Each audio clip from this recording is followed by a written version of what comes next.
Amén, hermanos. Vamos a pasar en honor, ¿cierto? El tiempo pasa volando, como se dice, y vamos a pasar de inmediato a la palabra del Señor, a la lectura y exhortación de la palabra del Señor. Busque usted en el Nuevo Testamento el libro de Juan, cuarto libro de la Biblia en el Nuevo Testamento, el libro de Juan, capítulo 1.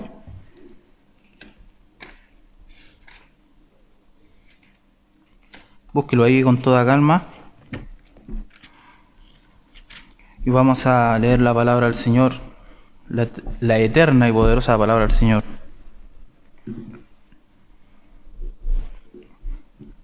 Juan capítulo 1, versículo. Vamos a leer del 1 al 3 y lo hacemos en el nombre de nuestro Señor Jesucristo. Amén. Amén. Dice el título de la Reina Valera: el Verbo hecho carne. En el principio era el Verbo, y el Verbo era con Dios, y el Verbo era Dios. Este era en el principio con Dios. Todas las cosas por Él fueron hechas, y sin Él nada de lo que ha sido hecho fue hecho. Hagamos una oración por la palabra. Padre Santo, te damos muchas gracias, mi Señor, por este tiempo que tú nos concedes, de poder, Señor, llegar a tu casa de oración para poder alabar y bendecir tu nombre. Y también, mi Señor amado, para poder hablar de tu palabra, Señor.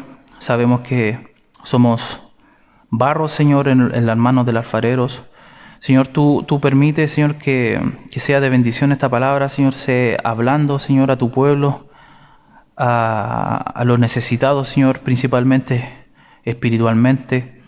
Padre, Señor, permite que esta palabra sea de bendición para nuestros hermanos y no me permita, Señor, hacer daño a tu palabra. Te lo pido en el nombre de Jesús.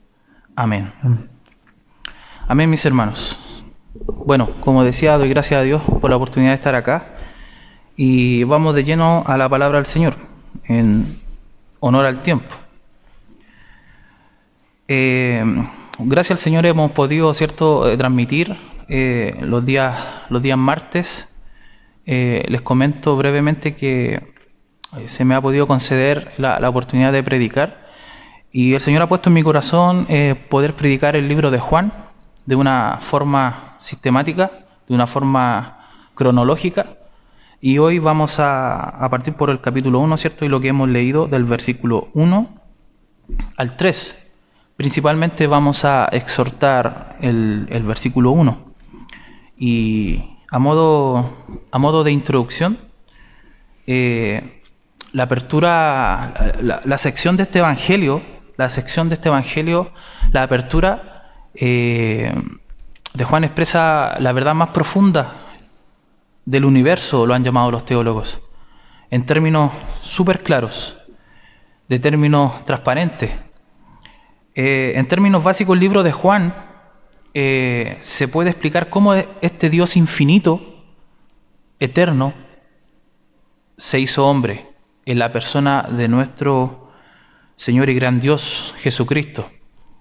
Esta es una verdad incontrovertible y más gloriosa que nosotros podamos encontrar en la palabra de Dios, que Jesús, el Verbo divino, fue hecho carne, según Juan 1.14. Todos conocemos ese texto de Juan 1.14. Y aquel Verbo se hizo carne y habitó entre nosotros.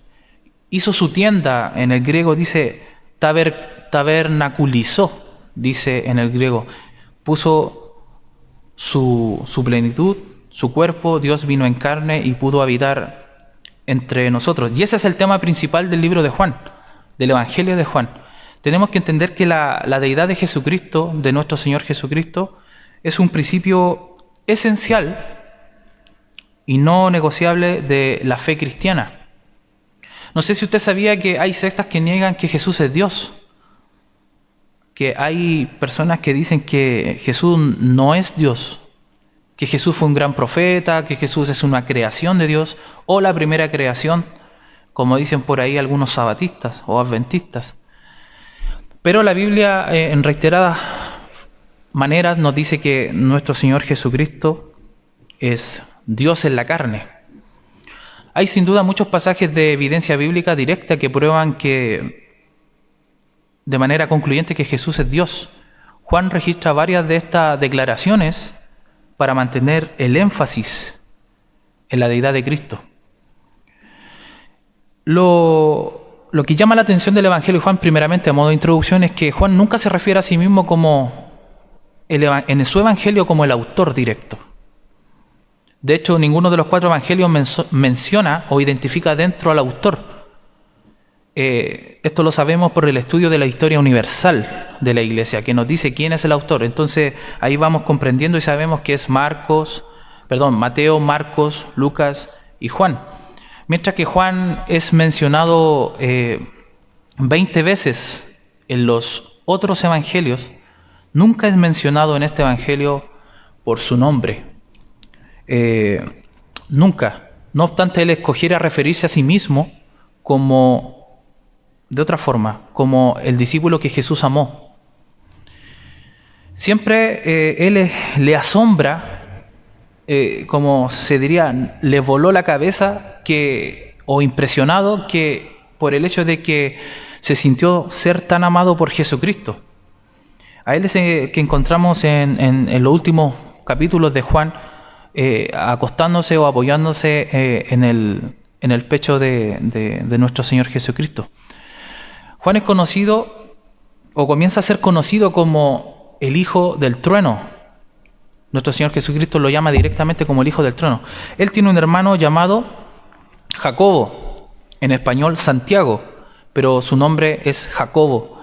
Son llamados los Boanerges, los hijos del trueno. Ellos querían ¿recuerdan esa historia de que ellos querían llamar a fuego del cielo para que consumiera a personas, ¿cierto?, cerca de Samaria, que estaban tratando muy mal a Jesús? Entonces ellos de alguna forma demuestran que necesitaban ser cambiados de esa naturaleza humana y pecaminosa. Y obviamente a lo largo de los años Juan fue cambiado por Dios, transformado por Dios de una manera maravillosa, a tal grado que es conocido en la historia de la Iglesia como el apóstol del amor. Y la razón por la que es conocido como el apóstol del amor es porque él hace referencia al amor 80 veces en sus escritos. 80 veces.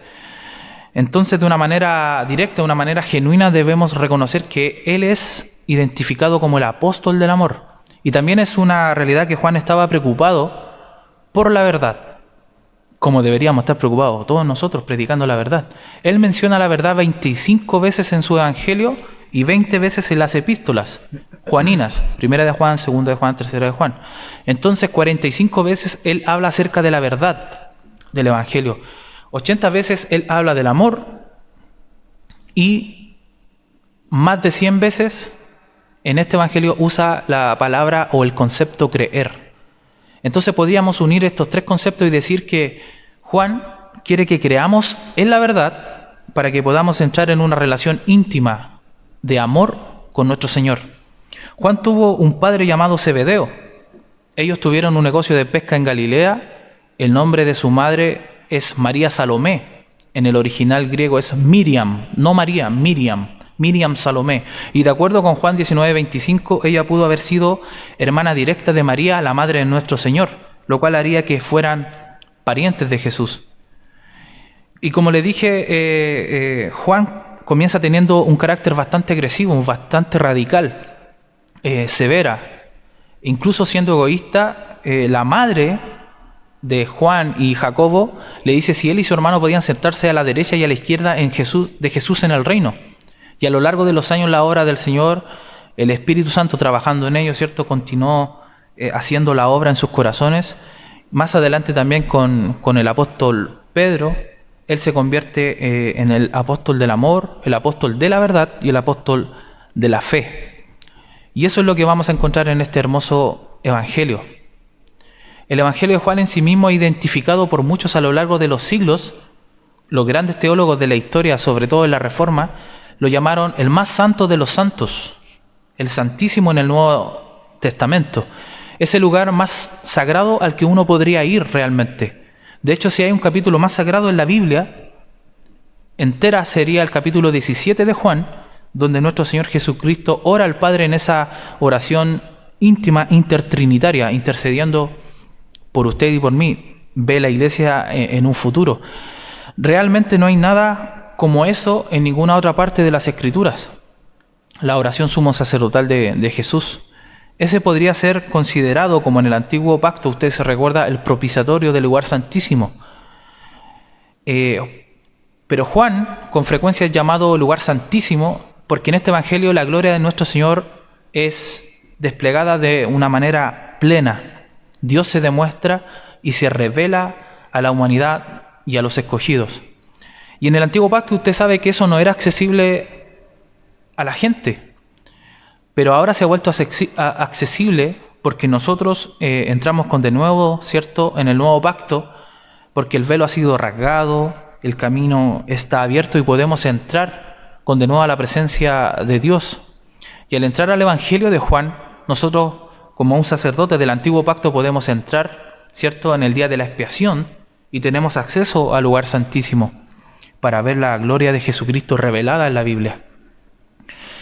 Este Evangelio nos revela la comunión perfecta de Jesucristo. El Evangelio de Juan es suficientemente simple también como para que un niño lo pueda entender, ¿cierto? También es sublime. Los teólogos Agustín de Hipona decía que era este Evangelio era el más sublime como un ángel, tan profundo como el mar, tan elevado como los cielos. Sin embargo, hermano, estas verdades pueden ser y deben ser contenidas en un corazón humano. Como diría Charles Spurgeon, es un relato impresionante el Evangelio de Juan. El mensaje de Juan simplemente es este: el Dios eterno mismo se ha vuelto humano y ha venido a estar en este mundo. Ese es el mensaje de Juan, es súper claro. El Creador mismo se ha vuelto parte de su creación, totalmente Dios y totalmente hombre. ¿Y para qué? Nosotros nos podíamos preguntar ¿para qué? Para que Él pueda salvar a pecadores del pecado, de su pecado, ¿cierto?, de la muerte, del juicio, del infierno eterno.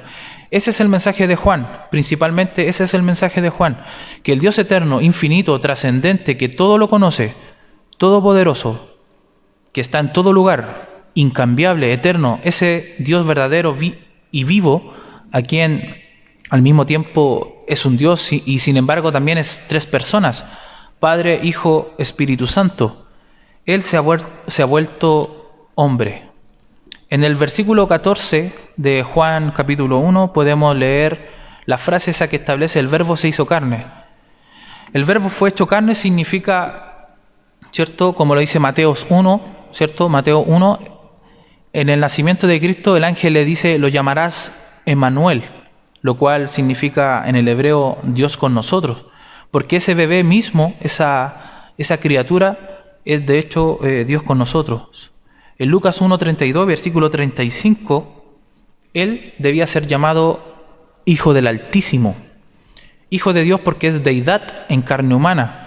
Y esa es la verdad esencial de la fe cristiana, que Jesús es Dios en carne humana. El Dios eterno, como le decía, infinito, trascendente, que todo lo conoce, todopoderoso, que está en todo lugar, Dios, el incambiable, ha venido, ¿cierto?, a su creación en forma humana. Esa es la realidad enorme del cimiento de la fe cristiana. Lo más probable es que las sectas, ¿cierto?, las sectas que son de carácter para poder confundir, ¿cierto?, porque la Biblia habla que en el último tiempo vendrían doctrinas de demonios, ¿cierto?, doctrinas que salen del infierno, quieran cambiar esta idea central del Evangelio, esta idea central del mensaje de salvación, que Jesucristo es Dios en carne humana.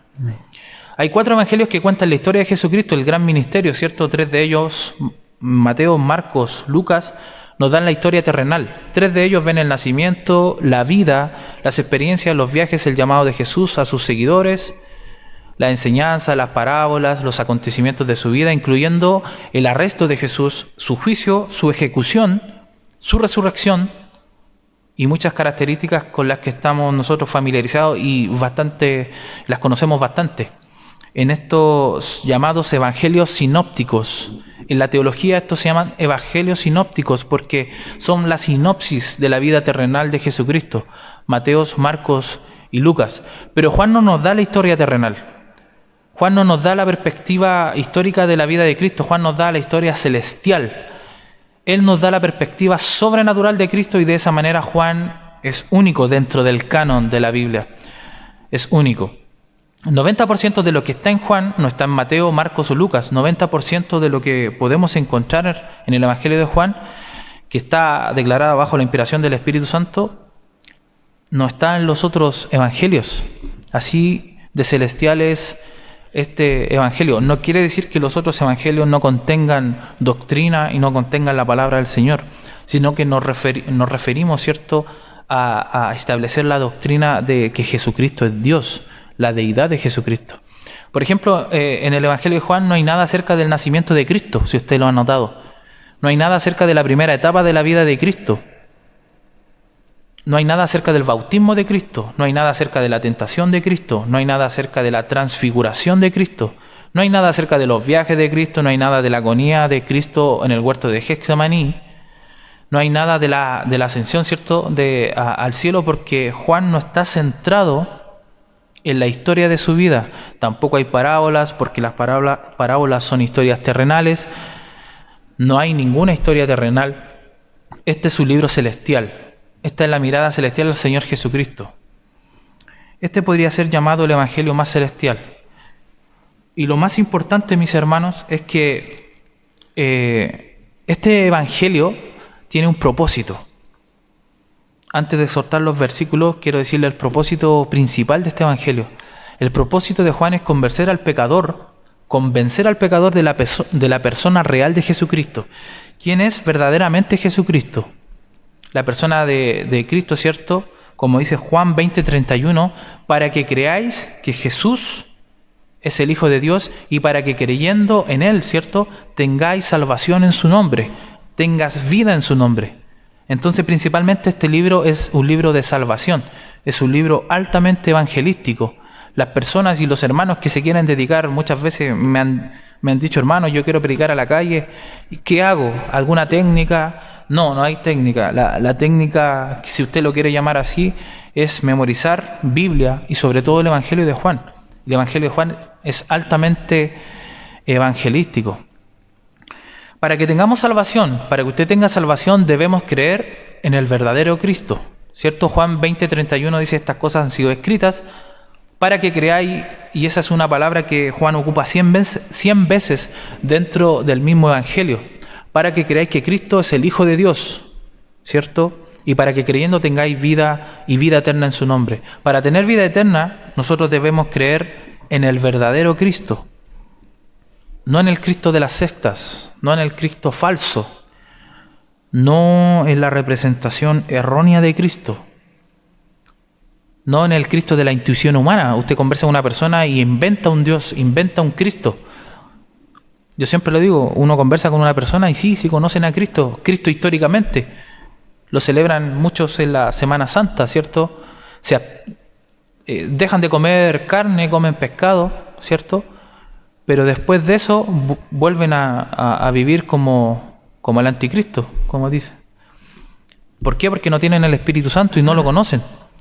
No de la religión falsa, no del falso Cristo, sino del verdadero Cristo. Por lo tanto, Juan nos da este testimonio inmenso, 21 capítulos, demostrando en cada párrafo que Jesús es Dios en carne humana, que Él es Dios verdadero, hombre verdadero, totalmente Dios y totalmente hombre. Este es el Cristo que nosotros debemos creer. Ahora, quiero que vayamos al versículo 1, porque quiero compartirle un poquito de la explicación de este mensaje, a modo también de estudio bíblico, si usted lo quiere tomar así. El versículo 1 dice, en el principio era el verbo, y el verbo era con Dios, y el verbo era Dios. Fíjense que en esta parte de la Biblia, la palabra verbo en el original griego, siempre vamos a hablar un poquito del original griego porque el Nuevo Testamento originalmente se escribió en griego, entonces para poder darle una mejor explicación, una explicación más acertada y más cerca del original, tenemos que ir al idioma original, que sería el griego en este caso. En el griego dice, en el principio era logos, la palabra es logos, y el logos, quiero explicar un poquito qué es el logos. El logos, para los filósofos, ¿cierto?, de la época dorada de los griegos, Platón, Demóstenes y muchos otros, decían que había una fuerza superior que creó el universo, una fuerza superior que decían que flotaba en el aire, era una persona apersonal o impersonal, que era un espíritu logos, lo llamaban ellos. A pesar de no tener la revelación escritural en ese tiempo, obviamente, ellos reconocían o intuitivamente decían que había una fuerza superior detrás de la creación, porque ellos vivían en este mundo, ¿cierto?, en esta creación donde ellos pensaban que tenía que haber una fuente para ella, tenía que haber una fuente de inicio de la creación.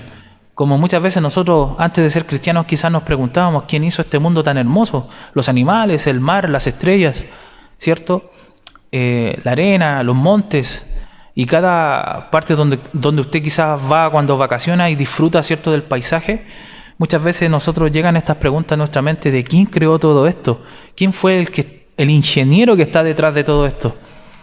Y los filósofos de la época dorada de la filosofía decían que había un espíritu logos, que había algo detrás, una especie de gnosticismo. El gnosticismo quiere decir que hay personas que no creen en el Dios de la Biblia, ¿cierto?, pero sí reconocen que hay una fuerza superior detrás de la creación y que ellos lo definen como un Dios no conocido, por eso se llama gnósticos, que tú no te puedes relacionar con esa fuerza superior. Eso es lo que dice el gnosticismo. Y de alguna forma nosotros sabemos lo contrario, que nosotros sí podemos relacionarnos con esa fuerza superior. Entonces ese espíritu logos para la filosofía griega, ¿cierto?, era que había alguien detrás de la creación. Alguien muy poderoso tuvo que haber creado todo lo que nosotros podemos ver en este mundo. Y Juan lo que va a decir en esta explicación de Juan 1.1 va a ser, yo he escrito en la Biblia que lo que tú estás llamando el logos, el verbo, que tú crees que está flotando en el aire, que es alguien superior, pero no lo puedes conocer. Juan dice, permíteme presentarte el hecho de que el logos no es una fuerza impersonal. El logos es una persona. El logos es una persona y no una realidad impersonal, sino un Dios personal que vino al mundo en el hombre Jesús.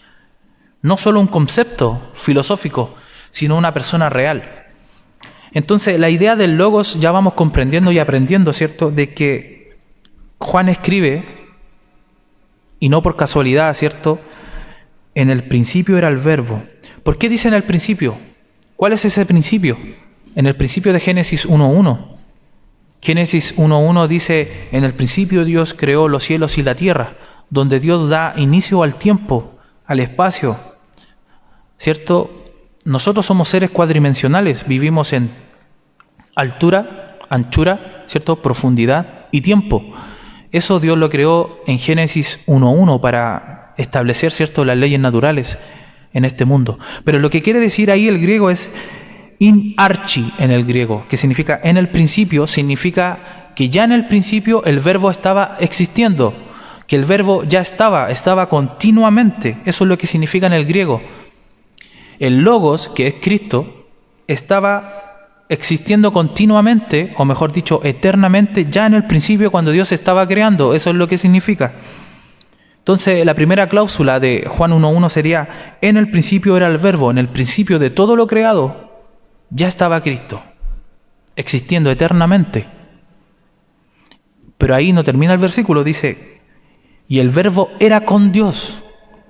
Y aquí esto es muy importante, demasiado importante, hermanos, porque aquí podemos combatir la herejía, ¿cierto?, que muchos modalistas en el mundo andan predicando de que Dios es uno y no tres personas. Y aquí el griego nos dice y el verbo era con Dios. El verbo, una persona, era con Dios. Ese con en el griego significa pros, y el pros significa estar juntamente, así como la palma de la mano con la otra palma, están tan juntos que uno llega a ser el otro. Para poder explicarlo bien en el griego, transliterado al español sería: el verbo está cara a cara con el Padre. Jesucristo está cara a cara con el Padre, para poder entender este concepto. No solamente Cristo ya estaba en el principio cuando Dios estaba creando, sino que está con Dios. Y aquí podemos ver la diferencia de personas.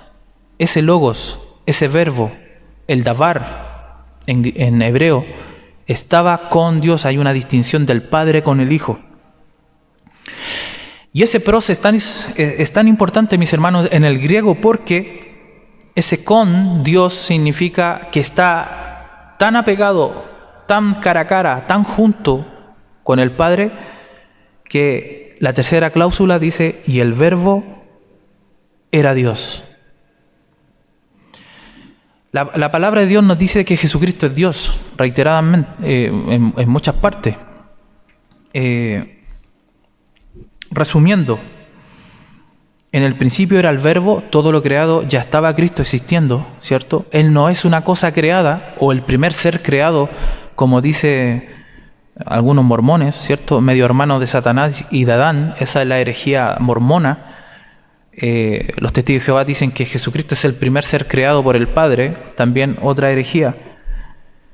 Algunos sabatistas, adventistas, y tengo que decirlo, creen que es Miguel, el ángel principal de Dios, también otra herejía. Aquí la Biblia nos enseña que Jesucristo es Dios, lo dice: en el principio era el Logos, ¿cierto?, la palabra, y el verbo era con Dios, y el verbo era Dios, ¿cierto? Ese era Dios. Podemos leer, por ejemplo, en Juan 1:18, dice: a Dios nadie le vio jamás, el unigénito Hijo. Esa palabra unigénito en el griego es único en la condición de hijo, porque es el único hijo dentro de la deidad que está en el seno del Padre. ¿Se acuerdan del pros? Él le ha dado a conocer. Juan 16:28 dice: salí del Padre y he venido al mundo. Otra vez dejo el mundo y voy al Padre. Juan 17:5 dice: ahora pues, Padre, glorifícame tú al lado tuyo, con aquella gloria que tuve contigo antes que el mundo fuese. ¿Se da cuenta? Antes que el mundo fuese. Juan 1:1, ¿cierto? En el principio era el verbo. Primera de Juan 1:2 dice: porque la vida nos fue manifestada y la hemos visto, y testificamos y os anunciamos la vida eterna, la cual estaba con el Padre y se nos manifestó. En este caso, este contexto es Jesucristo, la vida, ¿cierto? Colosenses 2:9 dice: porque en Él habita corporalmente toda la plenitud de la deidad, ¿cierto? Y esto lo que significa en el griego es que todo lo que es de Dios estaba residiendo, viviendo, morando en Jesucristo cuando Él estuvo en vida como ser humano en este mundo. Juan 10:30 dice: yo y el Padre uno somos. Entonces los judíos volvieron a tomar piedras para apedrearle. Jesús le respondió: muchas buenas obras os he mostrado de mi Padre, ¿por cuál de ellas me apedreáis? Le respondieron los judíos diciendo: por buena obra no te apedreamos, sino por blasfemia, porque tú, siendo hombre, te haces Dios. Juan 20:28 dice: entonces Tomás respondió y le dijo: Señor mío y Dios mío. Cuando Tomás fue incrédulo y no creyó en Él, ¿cierto? Lo adoró. Jesús aceptó esa adoración, y la Biblia por concepto dice que no podemos adorar nada más y nadie más que a Dios. Juan, cuando escribe el Apocalipsis, dice la Biblia que él cayó de rodillas por la luz, ¿cierto? Cuando vio el candelero, el menorá, al ver la presencia de Dios ahí mismo, y se le apareció un ángel para darle una profecía y le dice, sube acá, y dice, me postré para adorar. Y el ángel le dice, oye, no hagas eso, porque yo soy consiervo tuyo. Consiervo. El co es al lado de, soy siervo igual que tú, soy creación igual que tú, no hagas eso. Solo Dios merece la adoración, toda la adoración. Romanos 9:5 dice, ¿de quiénes son los patriarcas y de cuáles según la carne vino Cristo? El cual es Dios, ¿escuchó? El cual es Dios sobre todas las cosas, bendito por los siglos. Amén.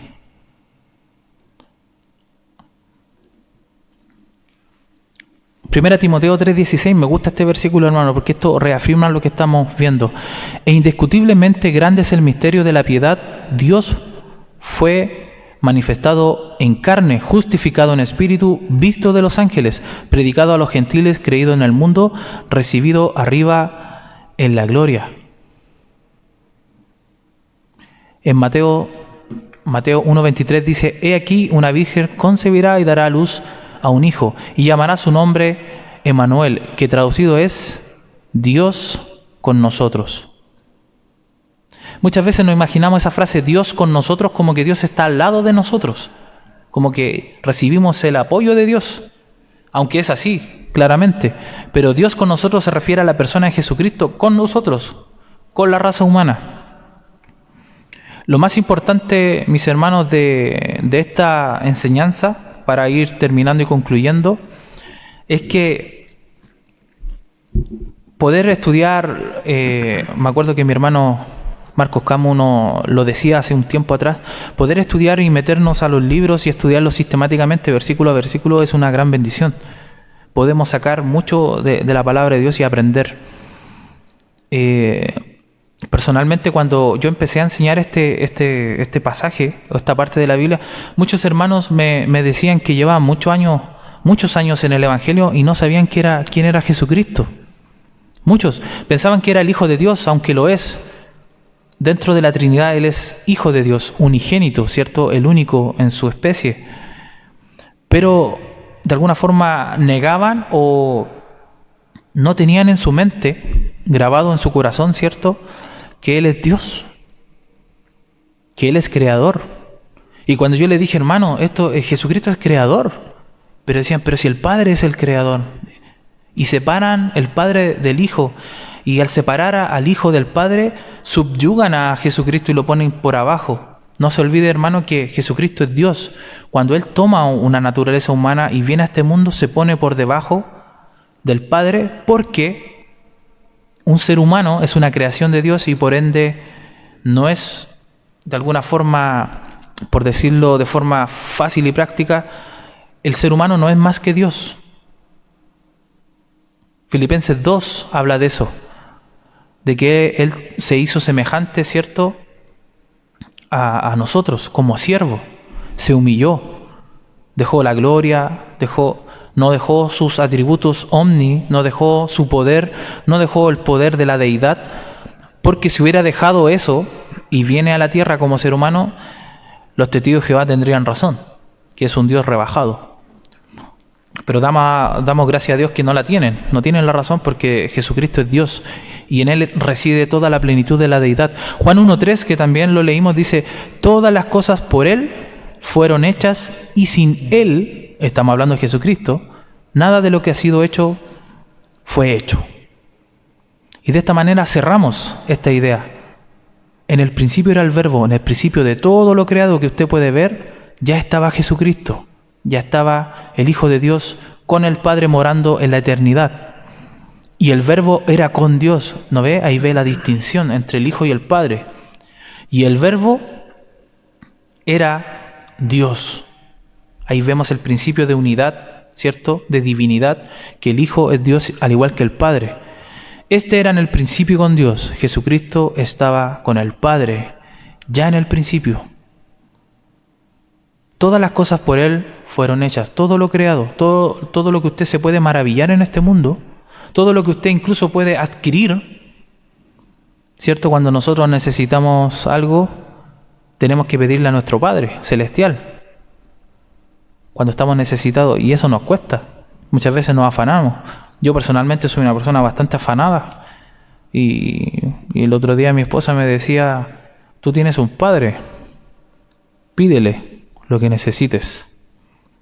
Mire lo que dice Juan 1:3. Todas las cosas por Él fueron hechas.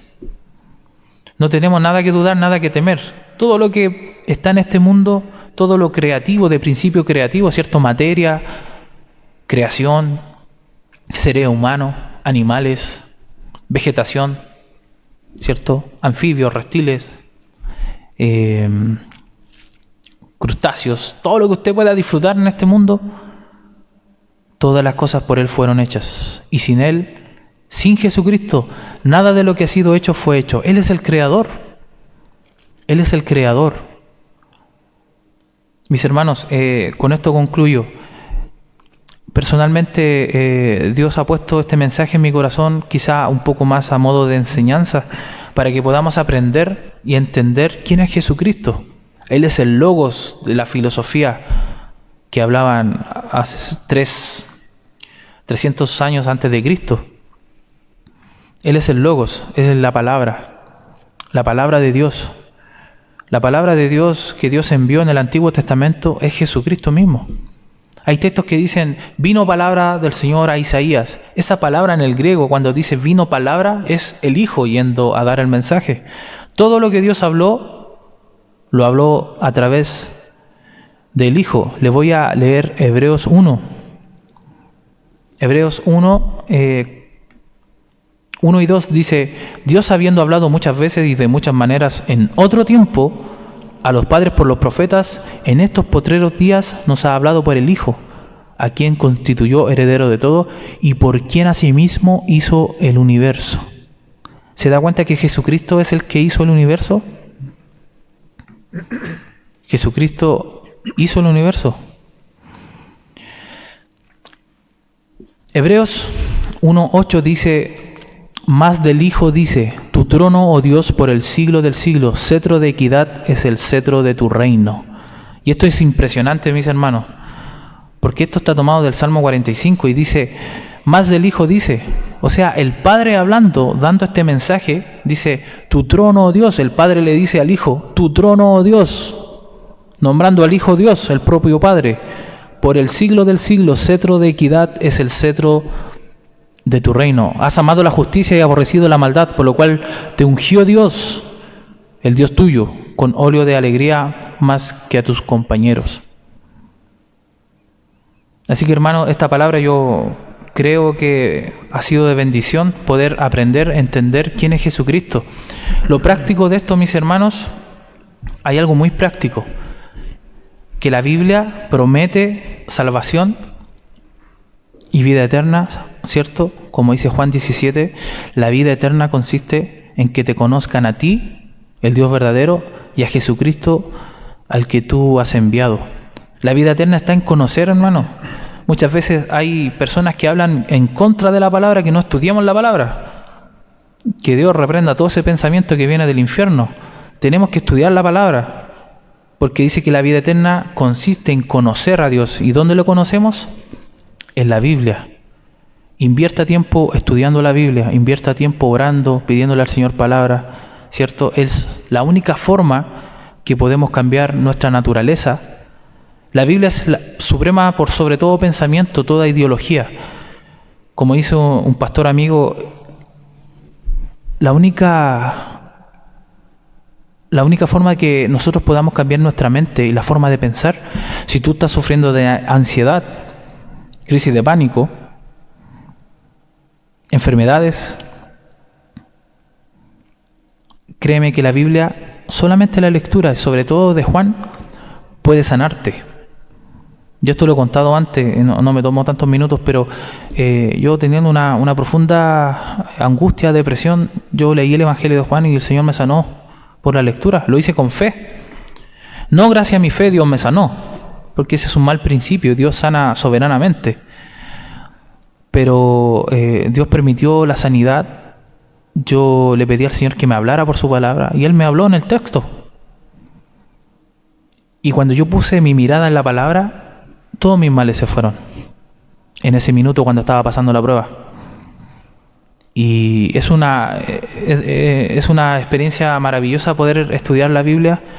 Mi llamado es ese, a que podamos seguir estudiando. Si Dios nos concede vida y salud, un próximo martes vamos a seguir con los versículos que restan, ¿cierto?, de Juan en adelante, para que vayamos avanzando en este evangelio y podamos ir estudiando la palabra de forma sistemática. Así que, hermanos, yo le deseo de todo corazón a todos los que estén participando, ¿cierto?, escuchando, que haya sido de bendición principalmente, y pídale a Dios revelación, pídale a Dios que se le revele a su vida, y Dios lo va a hacer soberanamente en su tiempo.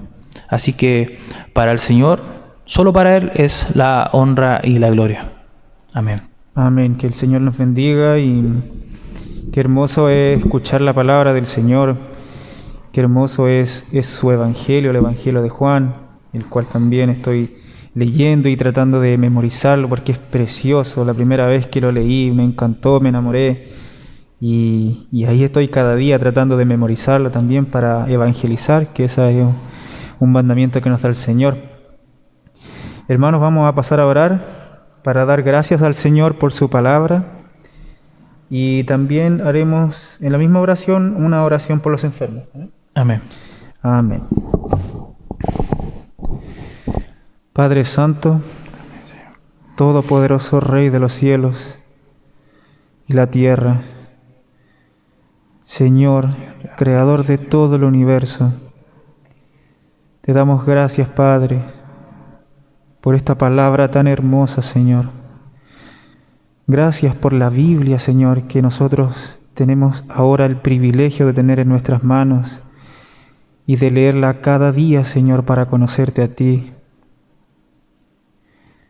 Padre, gracias por dejarnos este tesoro tan grande que es tu propia palabra, Señor, a Jesucristo mismo en nuestras manos, Señor, a través de la Biblia. Padre, ayúdanos, Señor mío, a conocerte mejor. Ayúdanos, Señor, a estudiar. Sé tú nuestro Maestro, para, Señor, escarbar en tu palabra, para ver, Señor mío, y deleitarnos con las riquezas que ahí hay. Padre Santo, muévenos, motívanos, llévanos, Señor, a leer tu palabra y a estudiarla. Gracias por este hermoso mensaje, Señor mío, y en tu misericordia te ruego, Señor, siendo tu palabra una espada que traspase corazones, Señor mío, y que aquellos corazones vengan al arrepentimiento. Concédelo, Señor mío, por tu infinita gracia y misericordia. Ten piedad, Señor mío, de aquellos que no te conocen, y tráelos, Señor, a tu reino, para tu gloria, para que te adoren, Señor, y te alaben de todo corazón, siendo nuevas criaturas para ti, Señor mío. Padre, gracias por este Evangelio celestial, el Evangelio de Juan. Ayúdanos, Señor mío, a evangelizar a los que no te conocen a través de este Evangelio, Señor, que como se nos predicaba es un libro altamente evangelístico, Señor. Ayúdanos, Padre, para ir y evangelizar, para ir y trabajar para ti, para tu reino. Te ruego, Señor, mi Dios, que sigas aumentando en gracia a mi hermano Ale, Señor, que le sigas dando sabiduría, Señor mío, para que predique tu palabra, Señor, así como tú lo has enviado, mi Señor, para tus propósitos lo has llamado. Señor, también te pido por mis hermanos y por personas, Señor mío, que estén ahora viendo, o aquellos que lo vean en algún futuro o en días próximos, Señor. Tenga misericordia, Señor mío, de mis hermanos. Que esta palabra haya sido de bendición para ellos, Señor, de edificación para sus almas. Y te ruego también por aquellos que no te conocen, Señor mío. Ten misericordia de ellos, Padre. Padre Santo, también te pido por mis hermanos que están enfermos. Padre Santo, ahí está nuestro hermano Miguel Camus, está nuestra hermana Perla, mi Señor, y cuántos otros, Señor mío, que están en sus hogares o en hospitales, Señor, con enfermedades, con problemas, Señor, en la familia. Te ruego, Señor, que tengas misericordia, mi Señor, que a través de tu palabra haya sanación, haya restauración, Señor mío, haya edificación, santificación, Señor. Ayúdanos, Padre Santo, ten misericordia, Señor, por amor a tu nombre. También quiero pedirte, Señor mío, de forma especial también, para aquellas personas, Señor, que nos han enviado los nombres para orar por ellos. Tengo a Lucas Sepúlveda, Señor, y a Martina Oces Allende. Te ruego por ellos también, mi Señor, para que tengas misericordia y en tu perfecta voluntad, Señor, y en tu sola soberanía, los sanes, Señor, y no solamente sus cuerpos, su carne, sino sus almas, Señor mío, que los salves por amor a tu nombre, Señor. Padre, también te ruego por nuestros pastores, por nuestra pastora Rosita, que está muy enferma aún, mi Señor. Te ruego misericordia para ella, para nuestro pastor. Te pido también, Señor mío, le sigas dando fuerza para que siga pastoreándonos, Señor mío. Padre Santo, te pido y te ruego todo esto, mi Señor, en el glorioso nombre de tu Hijo Jesucristo. Amén, amén. Amén. Que el Señor nos bendiga, que Dios pueda bendecir, ¿cierto? Y dar respuesta a esta oración. Damos gracias, antes de cantar el último himno, damos gracias al Señor, ¿cierto? Por esta oportunidad de estar en la casa del Señor, poder transmitirles, ¿cierto?, la palabra del Señor, y que ella pueda hacer lo que tiene que hacer y lo que Dios quiera hacer. Vamos a ver algunos saludos, últimos saludos de nuestros hermanos, si hay alguna petición de oración, ¿cierto? Nuestro hermano José Vargas, ¿cierto? También nos dice: Dios nos bendiga, que sea un hermoso culto.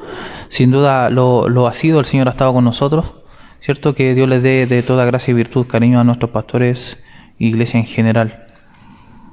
Mónica Pizarro también: bendición a mis hermanos, que mi Señor les dé de su gracia, cariño a nuestro pastor y congregación. Que Dios bendiga a mis hermanos y les dé mucha gracia en este culto de gran bendición para nuestros corazones. Bendiciones y saludos a nuestros pastores, dice nuestro hermano Luis Riquelme.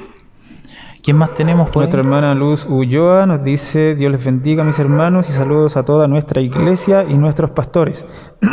Nuestro hermano Juan Figueroa dice: Dios les bendiga y su espíritu dirija este servicio. Saludos a nuestros pastores e iglesia.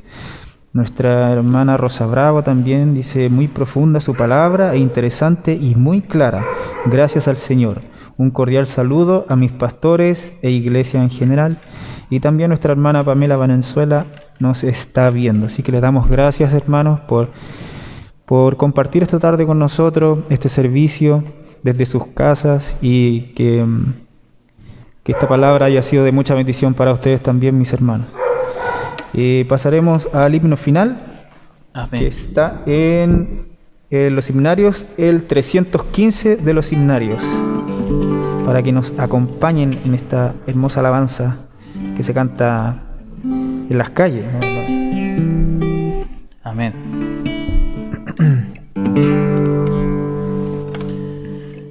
Cristo nuestro jefe nos lleva a la lid. Nunca cederemos si Él nos dice ir. En su justa causa se suele ignorar, mas le seguiremos fiel. Adelante, la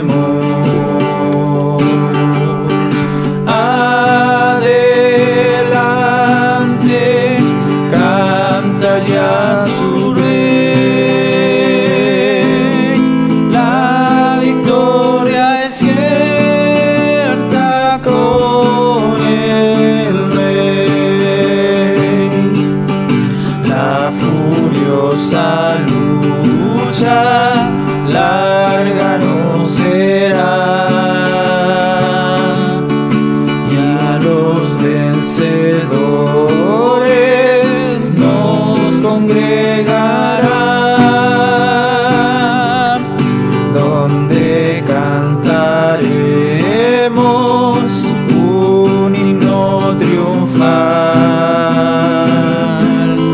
Si le seguiremos fiel. Adelante, la orden del Señor.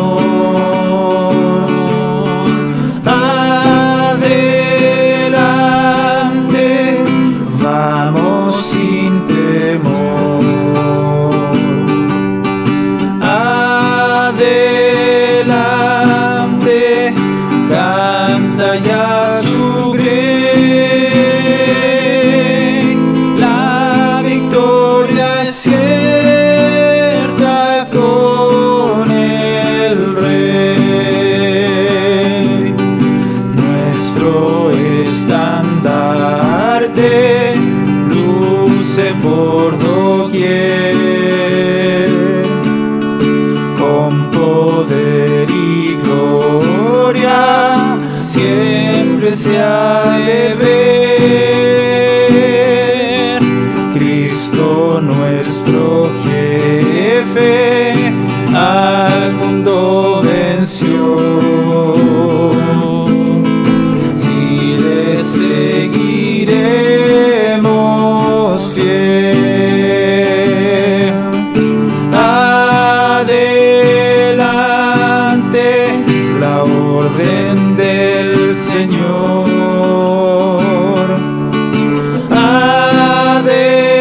Adelante, vamos sin temor. Adelante, canta ya su grey, la victoria es cierta con el Rey. Chile para Cristo, Cristo para Él. Nuestras peticiones siempre ha de ser, y la gran victoria nuestro Dios dará. Si le seguiremos fiel.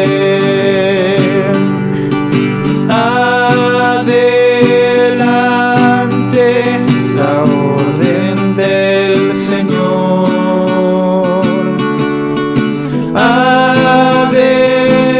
Adelante, vamos sin temor.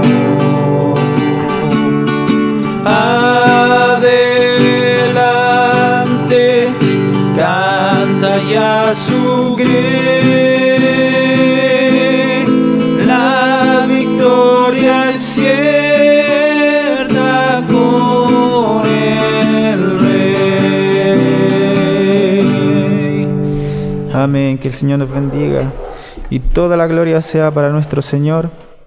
Le doy gracias a mi Señor, ya despidiéndome, de permitirme estar nuevamente aquí en su casa de oración, compartiendo con mi hermano Alex, y le doy gracias por permitirme estar aquí y trabajar para Él, para su reino. Toda la gloria sea siempre para Él. ¿Mi hermano? Sí, bueno, yo también doy gracias a Dios para terminar, ¿cierto?